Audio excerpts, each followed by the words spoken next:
Robert and I are starting hosting a talk show on AltSpace VR, which is a simple VR place where we talk to unsmiling avatars of people who, when they like us, emit hearts into the air or little balloons, or every now and then get bored and decapitate each other, which we always find great fun.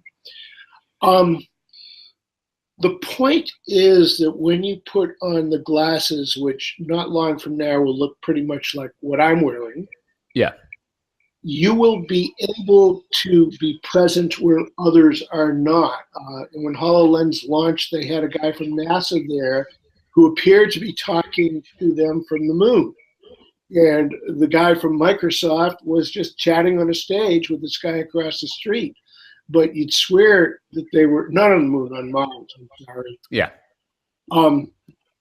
But the conversation, the nature of conversation between people not in the same place is going to dynamically change. We're going to play together.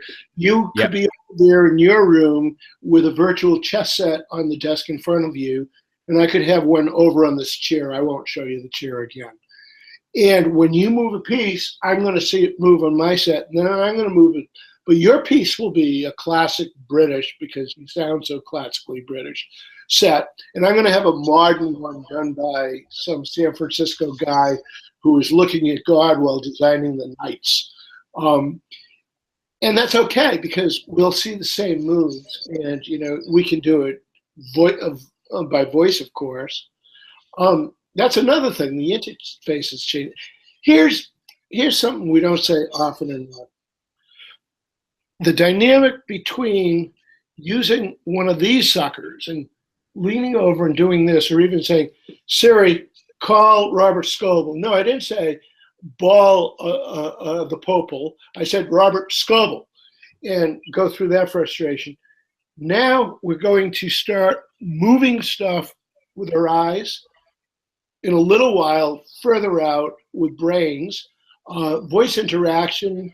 If you take a look at some of the new home devices, we call them in the book digital genies, like Lexus, Amazon Echo, the Google device, you start seeing how you can walk around and just be voice interactive.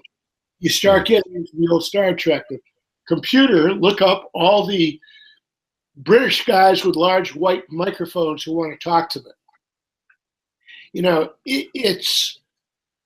We're entering a time when space gets virtualized, where we get immersed. We go to movies and we walk around the actress. You go to the same movie with me and we have different experiences.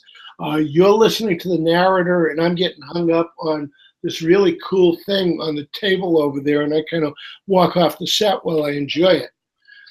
Everything is going, instead of us being separated by the barrier of screens, we're all going to be immersed in what is going on. We're going to be able to take information which isn't there, and I can look up and I can find out who you've interviewed before me, how your reviews are. You can do the same thing about me as we meet, as we talk. When we now go to business conferences, we're no longer going to have to stare at bosoms to see the name tag, which is usually our excuse of good men. Instead, I'm going to look at your face. My glass is going to recognize who you are. It's going to tell me when we've met before, how we've connected before, or remind me that I really don't like you, and so I can move on. So all of this is going to happen very rapidly. You got to remember what I'm talking about is massive, so it'll play out over the next 10 years. Sometimes the technology will get there before people get there. We've been talking to a lot of the autonomous car guys. Robert drove one in the desert when we were at CES. They think their technology, level 5, fully autonomous car, one where you read the magazine because there's no steering wheel there, will be technically ready in 3 years. I think the drivers will be ready in 5 to 10 years. Yeah. So we're getting to a point where the technology may have to slow down to wait for the customers to catch up. That's up. Yeah.